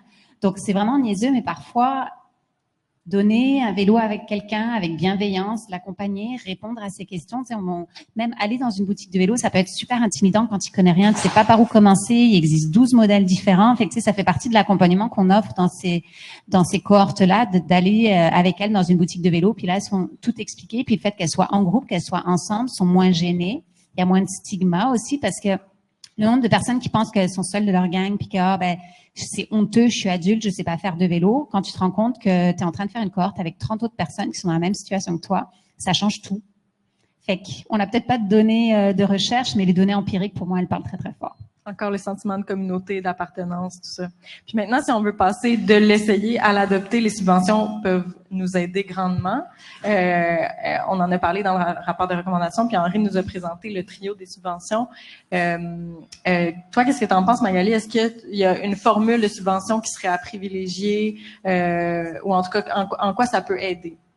J'ai vraiment été, je trouvais super intéressant dans votre rapport de voir la recommandation de soutenir l'allocation temporaire. Le problème, c'est que ces genres de services qui malheureusement sont pas encore développés ici, puis il y a plein de soucis tels que les assurances. Tous ceux qui essayent de mettre en place des systèmes se heurtent à des problèmes d'assurance, mais c'est vraiment le maillon manquant qu'on a ici au Québec par rapport, par exemple, à l'Europe. Ou si tu n'es pas prêt à faire l'investissement d'un vélo, mais tu n'es pas non plus dans une région qui est bien desservie par le vélo en libre-service, c'est quoi tes options? Donc, d'avoir cet accès à, pour le prix d'un mois de transport en commun ou encore moins, avoir accès à un vélo, pouvoir l'essayer. Moi, je trouve ça super intéressant. Puis si en plus on est capable de le subventionner, tu l'essayes à coût nul. Puis, on sent beaucoup de réserves, y compris des gens de l'écosystème, de la mobilité durable, qui ont une réserve par rapport à l'idée de dire on va subventionner l'achat de vélos parce qu'on se dit c'est peut-être juste pour du récréatif, ou bien les gens vont l'acheter, après ils vont pas l'utiliser, ils vont le laisser dans le garage. Fait que j'aimais beaucoup votre recommandation d'y aller avec quelque chose de temporaire. Puis si c'est subventionné, mais qu'il faut quand même qu'à tous les mois tu débourses un petit quelque chose, peut-être que tu vas l'utiliser juste quand tu en as vraiment besoin. Ça permet vraiment de le dimensionner selon les besoins. Ceci dit, moi, je pense qu'il ne faut pas s'interdire l'idée de la subvention à l'achat. La University of British Columbia vient de rendre public un rapport qu'ils ont fait sur le programme d'incitatif de la ville de Saanich en Colombie-Britannique, puis ils arrivent quand même avec des résultats super intéressants. D'une réduction de 49 km par semaine qui sont faits non plus en auto, mais en vélo à assistance électrique. C'est quand même 30 à 40% de réduction d'après leurs chiffres des kilomètres parcourus en auto. C'est pas négligeable. Puis ce qui m'a frappé dans le rapport quand je ça en revue rapidement, c'était de voir que les gens qui avaient bénéficié de cette subvention-là l'utilisaient à des fins utilitaires beaucoup plus que les groupes tests et les groupes contrôle. Fait qu'il faut bien le dimensionner, faut apporter, il y a plein de modalités autour de la subvention à l'achat. Est-ce qu'elle est progressive selon le revenu? Est-ce qu'elle est bonifiée quand on met au rebut un véhicule? Ça, c'est quand même vraiment super intéressant parce qu'on est dans le vrai transfert. Tu renonces à ton auto, mais je suis pas sûre que ce sera le premier geste de quelqu'un qui hésite un peu. Et c'est là que je trouve vraiment intéressante l'idée de pouvoir y aller temporairement avant de prendre cette grosse décision-là. Est-ce que c'est aussi de bonifier les montants pour le vélo cargo? Parce qu'encore une fois, le vélo cargo a beaucoup plus de potentiel de répondre à nos besoins de transport quotidien. Donc, il y a plein de systèmes à géométrie variable, mais c'est un peu regrettable qu'en ce moment, on ait une subvention pour l'électrification de véhicules où on est vraiment dans le dernier levier de la stratégie de la politique de mobilité durable qui est réduire, transférer, puis au pire des cas, on va améliorer. On est vraiment juste dans l'amélioration. On est en train de remplacer les véhicules thermiques par des véhicules électriques, alors que le vélo à assistance électrique, le vélo cargo à assistance électrique, on serait vraiment dans le transfert, ce serait plus porteur et ça mérite le soutien de nos pouvoirs publics au même titre que l'électrification des véhicules. Puis en gros, il y a pas de subvention parfaite, mais il y a peut-être une fourchette puis un grand schème qu'on peut aller rejoindre. Puis l'idée, c'est aussi de l'essayer, c'est l'adopter même dans les politiques publiques. Là. On peut s'ajuster en cours de route, mais c'est vrai que le status quo actuel, il nous permettra pas de parvenir à d'autres. Puis il faut pas attendre d'avoir le système parfait pour se lancer. Il y en a pas de système parfait. Puis je pense pas que le système de subvention pour l'électrification des véhicules, il est parfait non plus. Je pense qu'il y a beaucoup de gens qui en bénéficient alors que ils ont largement les moyens. Puis ça bénéficie encore probablement aux ménages avec les plus hauts revenus. Fait que je vois pas pourquoi on se tiendrait à un standard plus élevé de faut absolument que ce soit pour les plus bas revenus, etc. C'est sûr que dans un monde idéal, on a toutes ces considérations-là, puis on en donne plus à ceux qui en ont moins. On sait que le levier est encore un peu plus fort, mais la complexité est l'ennemi de l'adoption. Puis partout où il y a eu que ce soit en Colombie-Britannique, à Sherbrooke, etc., chaque fois qu'un programme de subvention à l'achat de vélos à assistance électrique existe, le succès est immédiat et il n'y en a pas assez pour tout le monde. Je pense que ça montre la demande. On dirait que tu voulais ajouter quelque chose en ce moment? Non, mais par rapport aux subventions, je pense que des fois, le mieux, c'est l'ennemi du bien. On peut discuter de la subvention parfaite pour le VAE, que ce soit à courte durée, longue durée, achat, tout ça, mais il faut pas oublier qu'en ce moment, on donne 7 000 $ à l'achat d'un véhicule électrique et 2 000 $, jusqu'à 2 000 $ pour l'achat d'une moto électrique. Donc, je pense que si on regarde les subventions actuelles qu'on a pour l'électrification, on peut difficilement faire pire. Donc, on peut que faire mieux par rapport à ce qu'on peut donner au VAE. Donc, voilà. Puis le vélo à assistance électrique en hiver, comment est-ce qu'il y en a qui l'ont expérimenté chez vous? Avez-vous eu des retours d'expérience? Est-ce que c'est réaliste? Je peux tenter une réponse parce que Vélovolt, dans le cadre du programme, on s'est pas penché là-dessus vraiment, mais on s'est fait demander. Donc, il y a tellement eu un engouement en fait pour les gens qui ont essayé le vélo qu'on s'est fait dire, mais là, allez-vous faire ça passer l'hiver? Est-ce que nous, on peut s'inscrire à la prochaine cohorte? Puis comme la prochaine cohorte, il n'y en a pas. C'est l'hiver qui arrive, il n'y a pas de prochaine cohorte. Fait on travaille là-dessus, en fait. L'équiterre est en démarche vers peut-être un Vélovolt phase 2. On veut pas se jinxer, comme on dit. Fait qu'on essaie d'avoir un autre programme qui pourrait aller plus loin dans l'accompagnement, dans les différentes saisons, dans les différents modes de transport, on parlait de vélo cargo tantôt, on n'a pas essayé ça encore avec Vélovolt. Donc, on pourrait essayer de multiplier les méthodes de déplacement, multiplier les types d'abonnements aussi. On parlait d'abonnement, on parlait de les types de services par une organisation soutenue par municipalité ou autre, et qu'on va essayer de diversifier. On a vu que Vélovolt, ça marchait, c'est un besoin, le programme est là pour rester. Est-ce qu'on peut après ça aller chercher justement le vélo d'hiver qui fonctionne quand même bien? En tout cas, je ne sais pas s'il y a des Bixi dans la salle, des gens de Bixi, non, je sais pas trop. On en parlera en 5 à 7, mais le déploiement d'hiver, il était temps qu'il arrive, je pense. Puis ça démontre qu'il y a un engouement puis que les gens veulent continuer de faire du vélo, peu importe la saison. Je peux, par rapport à l'hiver puis aux conditions climatiques, on avait dans les questions qu'on posait aux participants de VéloVolt, on n'avait pas spécifié de questions sur la météo, pour l'hiver, les conditions météo, mais on avait une catégorie autre que les gens pouvaient préciser. Il y a beaucoup de gens qui ont mis des réponses sur les conditions météo, donc que ce soit la pluie, le froid. Donc, ça reste un frein au vélo assistance électrique et au vélo traditionnel, mais encore une fois, il y a un aspect d'assistance électrique qui permet de un peu, on le sait, faire du vélo l'hiver, ça demande un peu plus d'énergie. Donc, si on peut avoir une assistance électrique, ça peut être un plus pour les vélos en hiver, je pense. Puis, tu sais, j'ai envie de dire, avec les hivers qu'on connaît récemment, le VAE, non seulement il a une place dans une stratégie de lutte au changement climatique, mais peut-être aussi une place dans l'adaptation au changement climatique, parce que c'est rendu l'hiver qu'on a vécu dernièrement. Il n'y avait pas beaucoup. Moi, je me suis demandé pourquoi j'avais mis des pneus à clous sur mon vélo cet hiver, tellement ça a été doux. Et puis, je pense qu'il n'y a aucun véhicule, aucun moyen de transport qui est parfait tout le temps. En hiver, tu sais, après une bordée de neige, c'est compliqué en auto, c'est compliqué en autobus, les débarcadères sont pas. Puis, si on cherche le véhicule ou la solution de transport qui va répondre à 100% de nos besoins, ça n'arrivera pas. Je pense qu'il faut justement la vraie liberté, c'est pas d'avoir un véhicule qui va tout faire, y compris la fois où on a quelque chose à déménager, l'armoire normande, puis partir en camping et tout ça. La vraie liberté, c'est de pouvoir utiliser le bon mode pour le bon trajet au bon moment. Puis je pense que le vélo à assistance électrique ont parfaitement leur place à jouer dans le cocktail transport.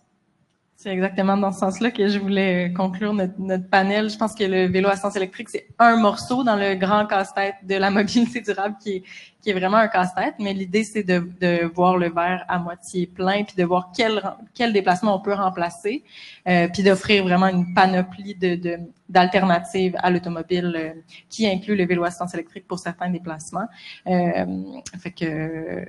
Puis c'est toujours dans une perspective aussi de réduire, transférer, améliorer. Donc, faut toujours repenser nos déplacements d'abord, puis après, voir si on peut les transférer vers ce mode-là. Mais on voit qu'il y a vraiment du potentiel et c'est super intéressant d'en parler avec vous. Merci beaucoup d'avoir répondu à mes questions qui n'étaient pas trop pièges, je pense.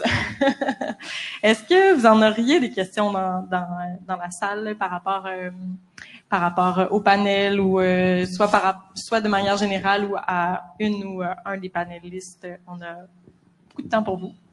Oui, Maurice. Bonjour. Moi, c'est Maurice de Réseau Locomotion. Posons une question, une réflexion peut-être sur tout ça. Là, ça inclut des questions de changement de comportement. Là, puis Feu Jalon avait fait une super bonne étude sur quand est-ce qu'on doit agir pour favoriser le changement de comportement en mobilité. Là, ça n'a pas été trop évoqué, mais je pense que les institutions, les employeurs, tout ça, auraient un rôle à jouer là-dedans. Notamment, ça a été démontré qu'une personne qui va avoir des enfants, une personne qui déménage, c'est à ces moments-là qui change ses habitudes de mobilité.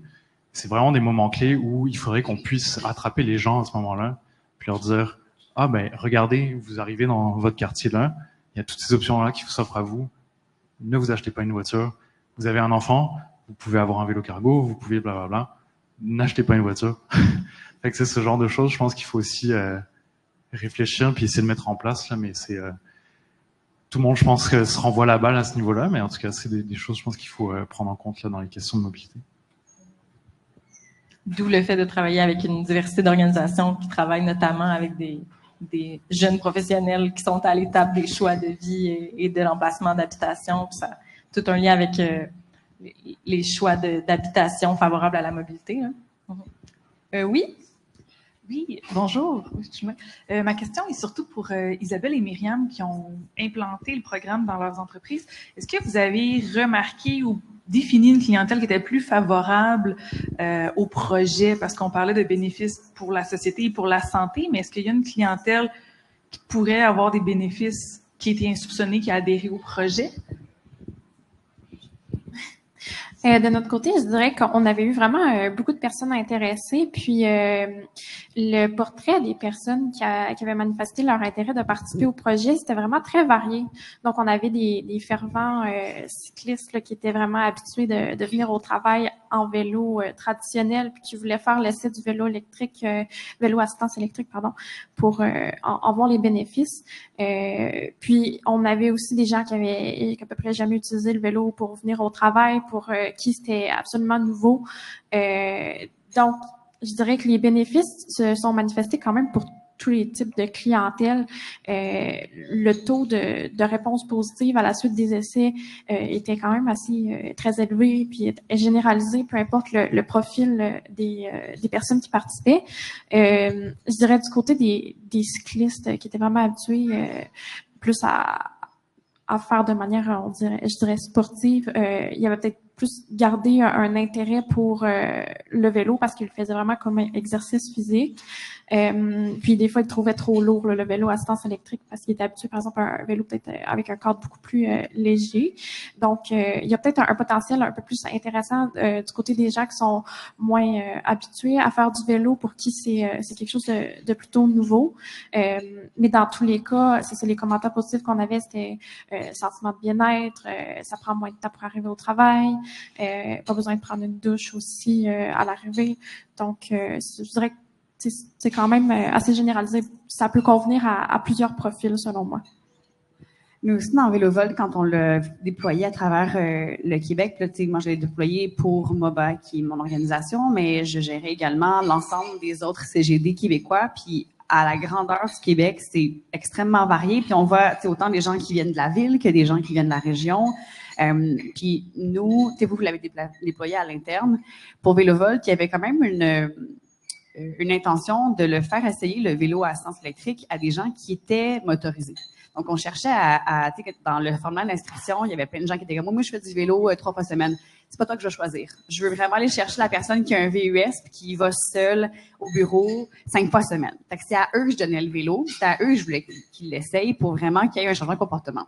Puis, même au niveau des stats, dans nos premiers rapports, c'est quasiment 50-50 hommes-femmes. Il n'y a pas vraiment de différence pour ça. J'ai des gens autant super jeunes que super proches de la retraite, mettons, qui venaient essayer ça. J'ai vraiment de tout. Fait que on n'avait pas de caractéristiques. On pouvait comme pas catégoriser les gens qui voulaient essayer le vélo, vraiment. Ce qui était vraiment intéressant, ça veut dire qu'il y a vraiment tellement de possibilités d'utilisation puis de mode de vie qu'on voit encore plus de potentiel, finalement, qu'à la base. Bonjour, Julien Lévesque de Cyclochrome.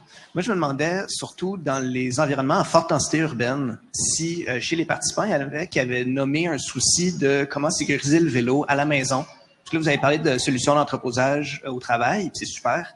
Mais bon, densité urbaine, souvent, on n'a pas nécessairement de cabanon ou de garage. Puis je me demandais donc si vous avez eu du feedback à ce sujet-là. Pour VéloVolt, pour VéloVolt précisément, le critère principal pour se faire prêter un vélo, c'était d'avoir un stationnement sécurisé chez eux. Fait que c'est une des limitations les plus grandes, je dirais, à participer à VéloVolt, parce que le vélo fait 50 livres. Si tu habites en haut d'un colimaçon au 4e étage, tu participes pas à VéloVolt. C'est beaucoup trop lourd, malheureusement. Fait que ça prend un cabanon, ça prend un rez-de-chaussée, ça prend quelque chose qui est très sécurisé. Fait que pour nous, on l'a pas vu, on avait le frein en amont, fait qu'on n'a pas vraiment eu à l'expérimenter dans la pratique, malheureusement. Puis mon commentaire éditorial, c'est qu'une place de stationnement, ça rentre 10 vélos. Là. On pourrait aussi repenser comment on donne l'espace de la voirie aux gens. Ouais, j'ai des applaudissements silencieux, j'adore. Je trouve que c'est vraiment important parce qu'on donne beaucoup de place à la voiture. La voiture occupe la voirie en grande majorité. Mais on maximise pas cette voirie-là. Fait qu'il y a, encore une fois, on parlait de subvention plus tôt, mais il y a aussi une volonté qui est pas là de redonner à la société des bouts de rue pour des transports alternatifs à la voiture. Il s'en fait un peu. Il y a eu des vélotransit, des enclos de vélotransit qui ont été mis dans certaines gares, certains pôles de transport ici et là. C'est pas encore déployé à grande échelle, puis c'est vraiment un souhait, en tout cas de ma part, puis je pense des centres de gestion des déplacements, de voir ça se déployer. Puis même, je pense de tout le monde peut-être qui est assis ici. Ben, je rajouterais, oui, je pense que la fin de trajet en milieu résidentiel, c'est là aussi quelque chose qui est complètement oublié. Donc, on commence à avoir des solutions, puis parfois des solutions connectées, technologiques, avec réservation d'un espace à la Vélotransit, etc., à destination, parce qu'on se dit, bon, ben, il y a une masse critique de gens qui peuvent l'utiliser. Moi, je reste convaincue qu'on pourrait aller vers du low-tech, puis qu'on pourrait avoir des casiers vélos sécurisés avec un bon vieux cadenas devant chez soi qui occupe une place de stationnement. Je suis sûre qu'il y a certaines rues à Montréal où on aurait la masse critique et que ça répondrait à des besoins. Puis là, on est en train de parler de vélo à assistance électrique, mais pensez vélo cargo. Le vélo cargo, c'est pareil, vous n'allez pas le monter sur votre épaule dans votre stationnement, puis ça prend de la place, quand même moins qu'une auto. Et c'est là où on se demande un petit peu, parce qu'on parle beaucoup de stationnement à destination, mais il y a deux destinations dans un trajet, où il y a une origine et une destination, et le bout du stationnement résidentiel est vraiment un morceau oublié.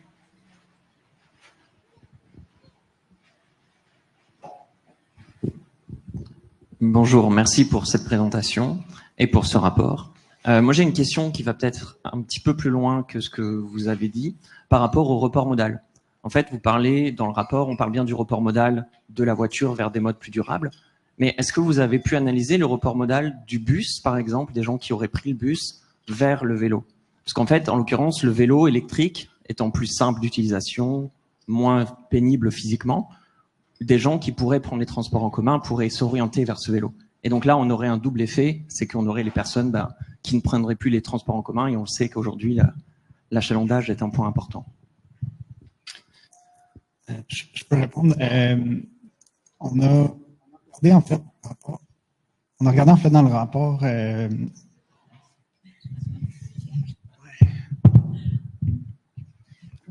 On a regardé le potentiel de transfert modal par mode.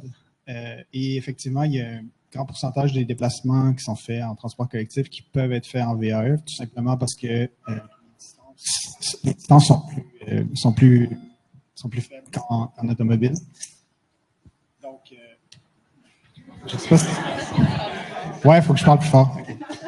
Bon, voilà. Donc, les distances les plus grandes en moyenne, le mode pour lequel les distances sont les plus grandes en moyenne, c'est l'automobile. Donc, forcément, c'est là où on peut aller chercher le moins grand potentiel, si on veut, de transfert. Mais pour le transport collectif, effectivement, on peut aller en chercher plus parce que les distances sont plus courtes. Donc, oui. Et en ce qui concerne les freins, effectivement, le VAE peut démocratiser le vélo chez certaines clientèles plus âgées, moins en forme, parce qu'il y a une assistance électrique qui permet de justement aplatir les côtes, etc., etc. Donc, si on n'est pas un jeune homme dans la vingtaine en forme, qu'on est dans un autre segment démographique, on peut potentiellement avoir accès à cette assistance-là qui peut nous permettre de raccourcir nos temps de parcours. Et je tiens à mentionner aussi que dans les participants à VéloVolt ont mentionné que une des raisons pourquoi ils pourraient aller vers le VAE, c'est pas pour aller plus loin, c'est pour passer moins de temps à se déplacer. Donc, ça va un peu dans le commentaire de tout à l'heure sur le fait qu'il fallait avoir des infrastructures plus directes, plus connectées, moins d'arrêt, moins de lumière, etc., etc. Parce que les gens, ils veulent pas aller plus loin, ils veulent juste sauver du temps. Donc, voilà. Merci. Puis je rebondirais un peu sur la question, tu parlais de transfert modal du transport collectif vers le vélo à assistance électrique, mais il y a aussi la combinaison des deux. Je pense qu'il y a beaucoup de freins actuellement, puis on l'a adressé un peu dans le rapport, la combinaison, l'intermodalité, le fait de pouvoir apporter son vélo à assistance électrique dans le train, exact. Par exemple. C'est sûr que si on regarde, mettons, pour le dernier kilomètre, le last mile, le vélo à assistance électrique a un potentiel d'aller chercher, mettons, on pense aux équipements plus les gares du REM, les gares de train de banlieue, etc., les stations de métro. On peut aller chercher un bassin de population plus grand si on va plus vite en vélo à assistance électrique. L'enjeu principal avec ça, c'est vraiment la sécurité aux stations. Donc, ça prend des infrastructures sécuritaires à l'abri des intempéries où on peut même recharger les batteries, etc., etc. Ce qui est extrêmement présent dans les stations intermodales dans la région de Montréal puis au Québec. et aussi parfois de prendre le vélo dans le train carrément pour parcourir une plus grande distance. Est-ce qu'il y a une autre question? Oui, allez-y. Juste rajouter un point pour le stationnement, puis pour les TOD aussi. Là. Moi, j'ai parlé avec Groupe Prével, puis le groupe Turcotte à Québec qui font les rénovations des centres d'achat en ce moment. Puis ils ont eu une volonté d'intégrer des stationnements de vélos électriques ou de cargo dans leur nouvelle construction, soit dans l'Ouest, puis à Groupe Turcotte, là, ils ont vraiment une grosse volonté de mettre des salles protégées pour leurs vélos, puis d'en offrir à leurs résidents. Merci pour l'information. Est-ce qu'il y a une autre question? Sinon, moi, j'en ai une. Ah, allez, je la garde. Bonjour, Benjamin de Yule Bike Vélo électrique. Ça me faisait penser un petit peu à une solution, finalement, toutes vos problématiques, parce que vous parliez d'assurance, vous parliez de stationnement, vous parliez de où stationner le vélo, de places de stationnement. Puis finalement, il y a le réseau Bixi qui existe déjà, avec donc déjà des vélos électriques. Puis pourquoi pas implémenter des vélos cargo pour aller chercher les enfants à l'école, faire tous ces trajets-là. Finalement, l'infrastructure, elle existe déjà. Il y a Cyclochrome qui existe déjà pour réparer toute cette flotte de vélos. Il n'y a pas de problème d'assurance. Il y a déjà un système d'abonnement. Enfin, je vous laisse. Oui. Oui, le vélo cargo, Bixi, on leur en parle. On me dit qu'on travaille là-dessus. Fait que moi, je vais parier un petit 20 piastres que d'ici 2 ans, on va pouvoir essayer des vélos cargo. Je pense, puis c'est merveilleux les systèmes qui ont été mis en place, locomotion et tout le reste de partage entre citoyens. Ça reste que quand on a des problèmes d'assurance, quand c'est chez quelqu'un, faut pouvoir y accéder, etc. Ça n'aura jamais le même impact que quelque chose qu'on peut prendre au bord de la rue. L'an dernier, j'étais en Europe, en Allemagne, puis j'ai vu 3 systèmes différents de vélos cargo en libre service. Certains, dockless, là, sans bornes, certains avec des bornes dans des quartiers résidentiels. Ça aussi, c'est quelque chose qui manque actuellement, mais qui, je pense que de la même façon que Bixi a été la porte d'entrée au vélo pour plein de gens qui se voyaient pas en faire. Bixi a été la porte d'entrée au vélo à assistance électrique pour plein de gens qui ne se voyaient pas en faire ou qui étaient curieux mais qui n'auraient jamais sauté le pas d'aller en louer un, en essayer un. Bixi est la porte d'entrée, on est en train de le réaliser au vélo d'hiver puisque ils ont établi qu'une grande proportion des gens qui ont utilisé un vélo cet hiver ne l'avaient jamais fait jusqu'à présent. Moi, je fais le pari que Bixi va être la porte d'entrée au vélo cargo. Donc, ils ont un grand rôle à jouer là-dessus. Nous, chez Vélo Québec, on veut aussi vraiment mettre l'emphase là-dessus. Dans une semaine, on aura une conférence sur le vélo cargo, justement, comme véhicule du futur, non seulement comme outil pour les familles et les besoins domestiques, mais aussi comme outil professionnel. Puis, on le sait peut-être pas, mais il existe une subvention au vélo cargo en contexte professionnel. Faut savoir que ça se trouve dans le programme éco-camionnage. Là, c'est pas très intuitif d'aller chercher une subvention vélo cargo dans un programme éco-camionnage, mais ça existe déjà. Et à partir du mois de juin, en fait, on aura toute une campagne qui mettra de l'avant 4 familles qui utilisent déjà le vélo cargo et 2 familles à qui on a prêté un vélo cargo pour qu'ils en fassent l'essai. Puis, on espère mieux faire connaître ces solutions-là parce qu'elles méritent vraiment. C'est le véhicule familial par excellence. Puis, effectivement, le vélo en libre service, c'est super intéressant. Ceci dit, ça prend une certaine densité, puis ça marche à Montréal, ça marche à Québec, etc. Mais il faut avoir des solutions alternatives pour des milieux moins denses. Donc, les vélos privés sont complémentaires, les vélos personnels.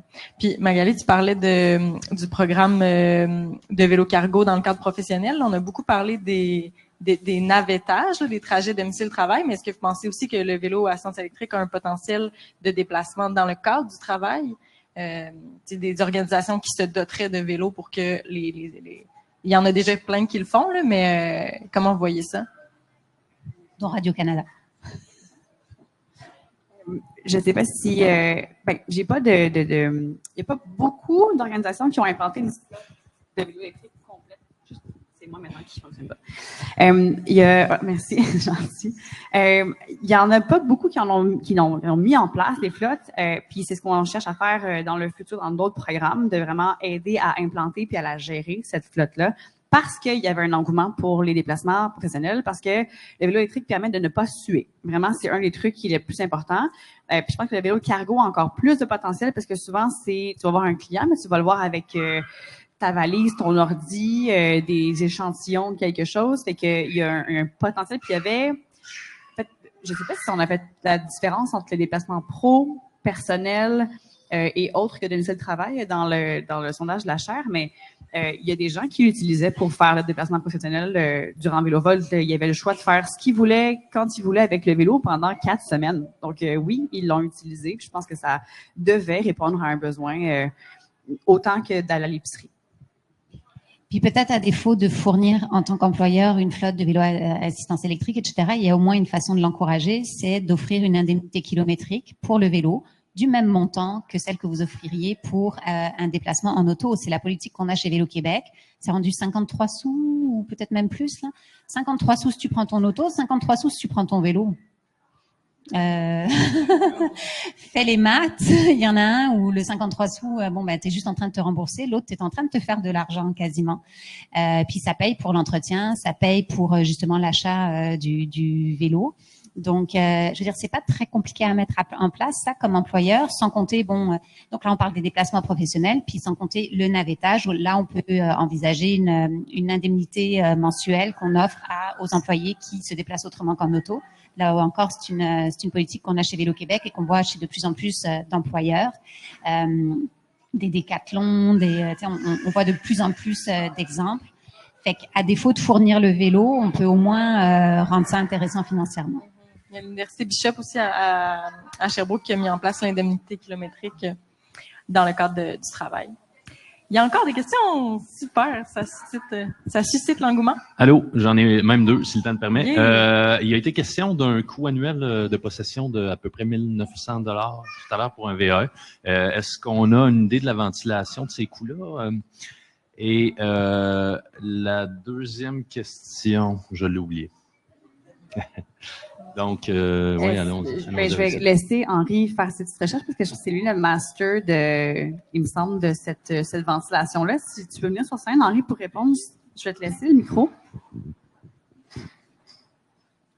En fait, honnêtement, j'ai pas forcément les coûts en tête là les différents coûts au niveau du vélo assistance électrique qui étaient comparés parce que j'avais plus en tête là les coûts au niveau de la voiture, c'était plutôt les coûts qui excluaient la dépréciation aussi du véhicule, mais c'était les coûts d'acquisition, c'était les coûts de maintenance, les coûts d'assurance. Mais ce que je te conseille, ce que je veux le dire en toute humilité, là, j'ai pas le chiffre là, mais ce que je te conseille, c'est de regarder sur le site Équiterre.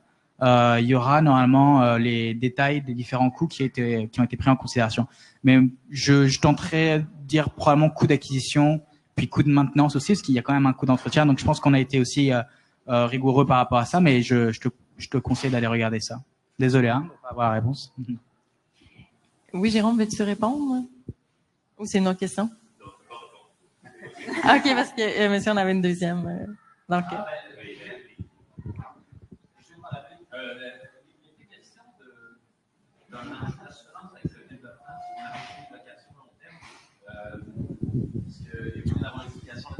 On se retrouve au 5 à 7 ici pour en parler. Oui, votre voisin va pouvoir vous en parler. La personne devant vous va pouvoir vous en parler. Puis la personne à la droite de la personne devant vous vous êtes bien situés là. Je pense que ça va être un thème, central de la soirée. Vite, là, c'est des coûts prohibitifs pour la responsabilité civile. C'est là un frein incroyable. C'est soit qu'on reçoit un non-recevoir ou sinon, c'est 50 000 ou 75 000 que j'ai reçu, moi, pour des soumissions par année, whatever le nombre de vélos que j'ai. Fait que si j'en ai 10, c'est 50 000. Si j'en ai 100, c'est 50 000. Ouais, moi, ouais. Fait que on est incapable de partir. C'est dans un... Moi, puis avec d'autres personnes. Ouais. Puis ton exemple, ça, c'est comme pour pour commencer une entreprise, mais même dans VéloVolt, nous, on a essayé par tous les moyens de ne pas donner la responsabilité aux gens d'avoir leur assurance à eux. Ça ne marchait pas. Il n'y a aucune façon que l'entreprise puisse être aucune façon que l'entreprise puisse assurer pour des déplacements qui sont pas faits pendant les heures de travail. Fait que l'assurance par l'organisation, très peu faisable. Pas possible non plus pour, par exemple, Équiterre ou un CGD d'assurer parce que c'est pas à nous la flotte. Après ça, le fournisseur de vélo n'assure pas pour une responsabilité civile, fait que c'est pas à lui non plus. Fait que c'est aux participants, finalement, à appeler son assurance d'habitation puis à dire, allô, je vais avoir un bien prêté de 4 500 $ pendant 2 ou 4 semaines. Je l'ajoute à mes assurances personnelles.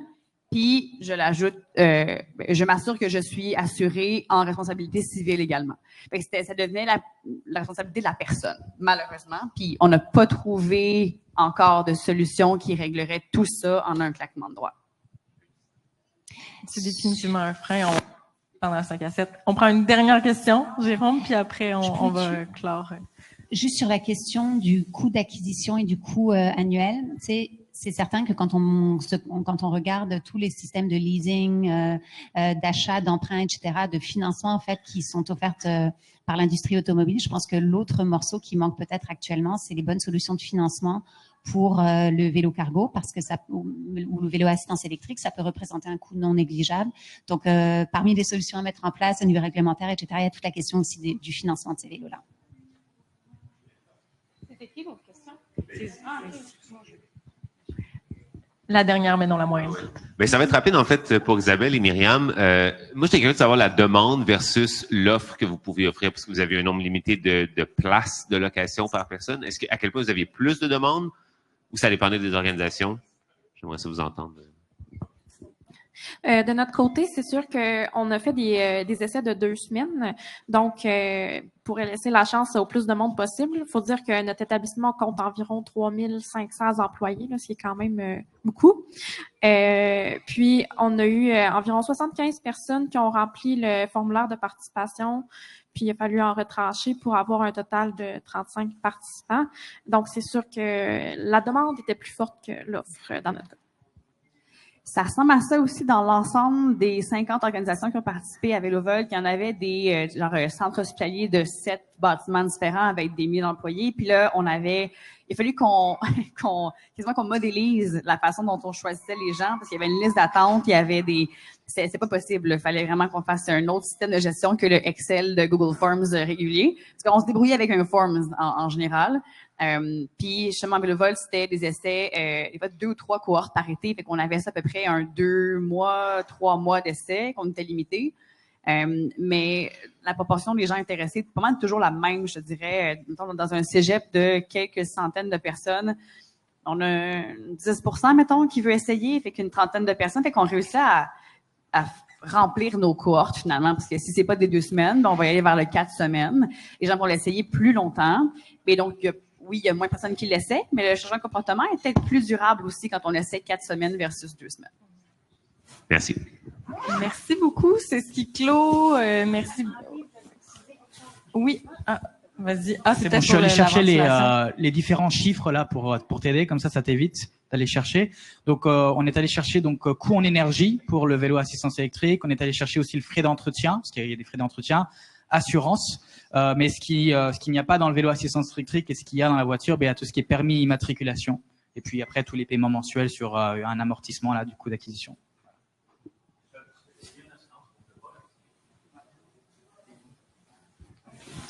Merci beaucoup pour votre attention. Merci à nos panélistes pour vos généreuses contributions. Vraiment, c'est super intéressant. Vous avez été super intéressant.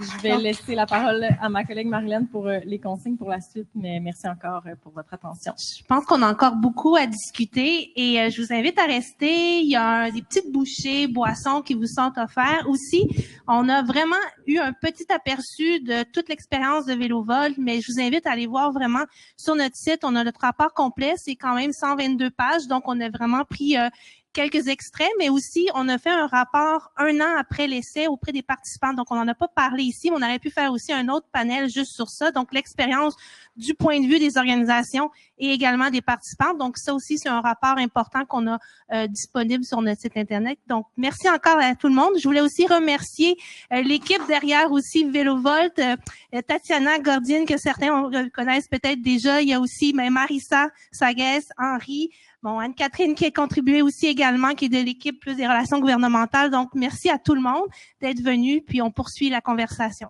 Au revoir.